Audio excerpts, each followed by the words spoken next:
You need an estate plan first and foremost to protect you, then your loved ones, then your assets, and everything else in your life. Very important.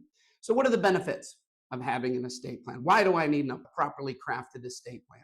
First of all, it's going to let you maintain total control over your assets for the remainder of your life. You're going to be able to avoid probate if it's done correctly for all of your assets, including yourself for the remainder of your life.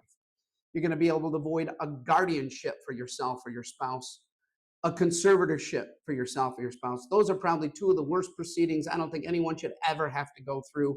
They can be avoided.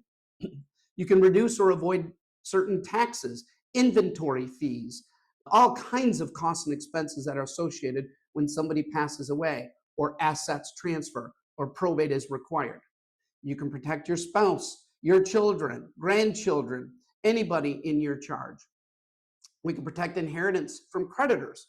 We can avoid creditors' claims most of the time by utilizing certain documents that don't even expose you to creditor claims.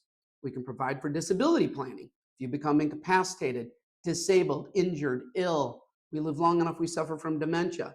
These are real things that at some point could very much happen. We want to make sure you have a plan for that. We can prevent delays in probating an estate. That's a very lengthy, time-consuming, expensive process, a lot of hoops to jump through. That can be avoided. A lot of times, having a plan, we can outright eliminate, certainly avoid or reduce any disagreements amongst your heirs or your beneficiaries. A very common theme amongst probating estates or somebody not having a plan are disagreements amongst the heirs.